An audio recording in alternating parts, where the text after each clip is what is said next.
habite corporellement toute la plénitude de la divinité. Vous avez tout pleinement en lui, qui est le chef de toute domination et de toute autorité.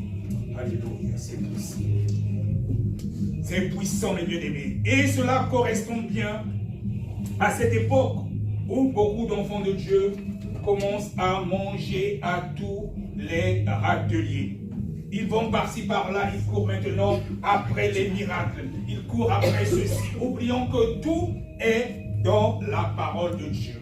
Et Dieu nous demande d'être justement les hommes et femmes de foi. Voilà. Parce que le diable peut faire aussi beaucoup de choses comme il imite Dieu, il copie Dieu. Et je te garantis déjà, mon frère, ma soeur, le véritable miracle, c'est ta transformation. C'est ta transformation. Quand tu vis en conformité avec la parole de Dieu, c'est cela le véritable miracle. Quand les gens constatent que tu n'es plus la même personne, quand ils essaient d'évaluer par rapport à ce que tu étais avant, et que tu as changé radicalement, c'est ça le plus grand miracle. Parce que quand tu commences à marcher dans la sanctification totale, tu as changé ta vie. Ce que tu déclares et tu décrètes, c'est ce qui se passe dans le spirituel. Tu n'as pas besoin de courir après les hommes de Dieu. Il y en a maintenant qui cherchent prophète sur YouTube. Il faut faire très très attention avec ça. Là, il est dit, prenez garde que personne ne fasse de vous sa proie par la philosophie et par une vaine tromperie, s'appuyant sur la tradition des hommes, sur les rudiments du monde, et non sur Christ. Et non sur Christ. Faisons attention. Alors la thématique de ce jour, bien aimé, c'est les caractéristiques de notre identité en Jésus. Les caractéristiques de notre identité en Jésus. Et c'est toujours par rapport à ce que j'ai déjà amorcé la semaine dernière en parlant de notre identité en Jésus, de connaître son identité en Jésus. Mais aujourd'hui, je vais encore appuyer un peu plus par rapport aux caractéristiques. Parce que quand tu es en Jésus, comme j'ai l'habitude de dire, tu n'es pas n'importe qui. Alléluia.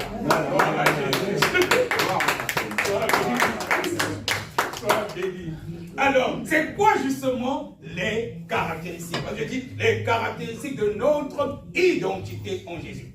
Et quand nous allons dans le dictionnaire par rapport à la définition de caractéristiques, qu'est-ce que le dictionnaire nous dit? Le dictionnaire nous dit que c'est ce qui permet de distinguer. Ce qui permet de distinguer. Donc, quand tu es en Christ Jésus, tu dois être quelqu'un de distingué. Tu n'es pas comme les autres. Ce qui permet de distinguer, ça veut dire que Dieu t'a mis à part. Dieu t'a mis à part. Il y a un frère qui était venu ici la dernière fois, qui s'est présenté quand il est venu pour la première fois à l'église. Quand on lui a demandé comment est-ce que tu as fait pour nous connaître, il a dit qu'il était OK. Et quand il a aperçu la servante Ruth et la sœur Yvette, il a dit, ah ça c'est sûr que ce sont des enfants de Dieu. Et c'est comme ça qu'il est parti vers vous. Parce que vous êtes distingués. Il a vu que vous n'étiez pas comme les autres. Il a su que vous étiez à part. Et c'est pour ça qu'il est parti vers vous. C'est-à-dire que même par ton accoutrement, on doit savoir que tu es mis à part. Donc, dans tout ce que nous faisons, quand nous venons à Christ Jésus, nous devons être distingués. Que tu sois au boulot, les gens peuvent essayer de marcher sur toi. Les gens peuvent te calomnier, dire des choses de toi. Mais tu ne dois pas être quelqu'un d'impulsif. Tu dois être quelqu'un qui entend, qui reçoit beaucoup. Tu ne dois pas tout de suite t'énerver dès qu'on parle. Non, non. Il faut apprendre le temps de réfléchir avant de répondre. Même si deux fois, parfois, les autres ont tort. Mais toi, deux fois, prends pour toi. Ça peut paraître comme si tu es peut-être idiot ou idiote. Non, mais je te garantis, dans le spirituel, c'est toi qui es justement grand. On doit savoir, il doit se dire même dans ton lieu de travail ou bien dans ton entourage, on ne comprend pas celle-là.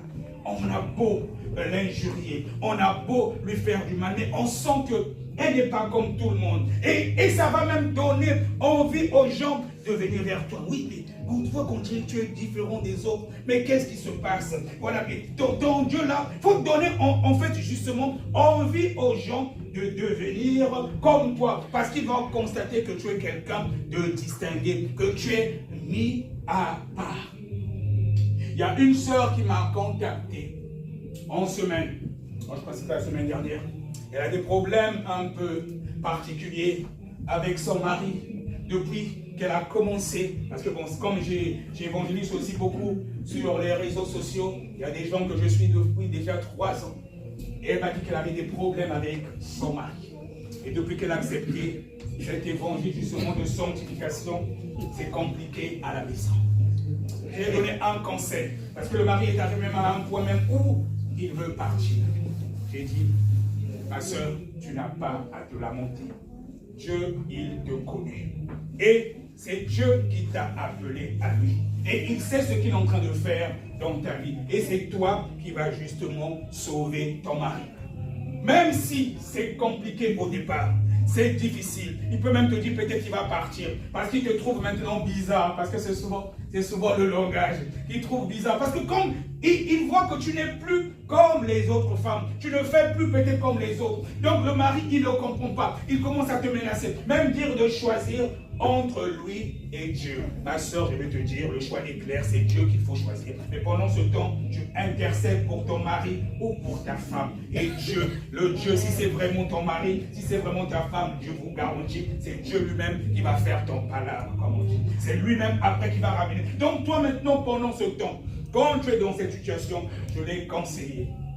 C'est ton mari, tu dois respecter l'autorité de ton mari. Tu respectes l'autorité de ton mari, sauf comme si, quand il veut t'éloigner de Dieu. Pour le reste, tu le mets à sa place. Comme il est dit que c'est l'homme qui est le chef de famille. Mais toi, toujours avec amour. Toi, continue à lui transmettre l'amour. Montre-le. Il ne faut pas être comme certaines femmes où tu commences à te disputer avec ton mari. Surtout pas. Toi, tu intercèdes pour lui en cachette. Je l'ai conseillé de fléchir ses genoux. Quand le mari n'est pas là, elle fléchit ses genoux. Elle supplie, elle implore Dieu. Je dis du jour au lendemain, toi-même, tu verras comment que ton mari, il va changer. Tu verras que ce n'est plus la même personne. Mais ce qui se passe dans ton foyer, comme le diable, c'est que tu as choisi justement cet évangile de la sanctification. Et il sait qu'il y a maintenant une autre dimension, y compris dans ton foyer. Ça veut dire que les démons qui étaient là, ils ne supportent plus l'onction qu'il y a dans ta maison. Donc ils passent par ton mari.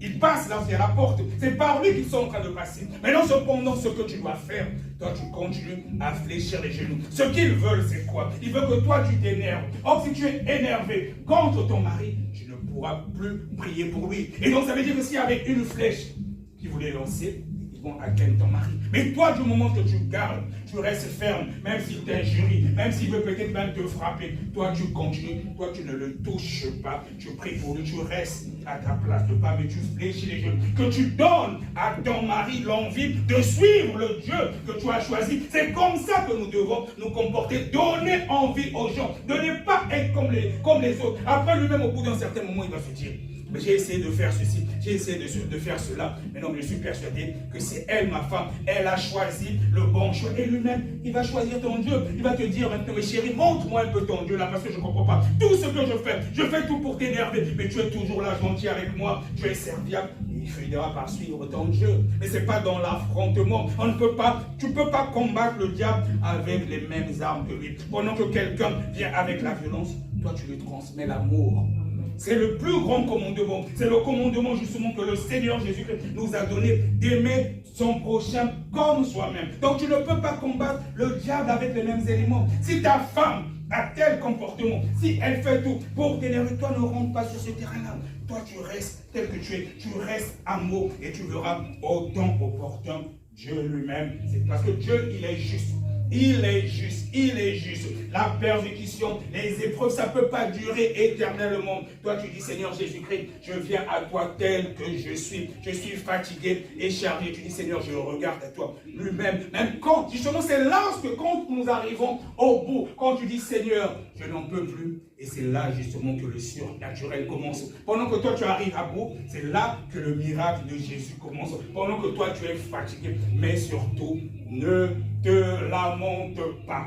Donc, la première des caractéristiques, justement parmi les caractéristiques de notre identité en Jésus, nous avons tout pleinement en lui. Comme nous venons de le lire dans le livre de Colossiens, au chapitre 2, le verset 10. Déjà, nous sommes distingués, mais aussi nous avons tout pleinement en lui. Au verset 10, il dit, vous avez tout pleinement en lui, qui est le chef de toute domination et de toute autorité. Nous avons tout pleinement en Jésus. Il est le chef de toute domination, de toute autorité.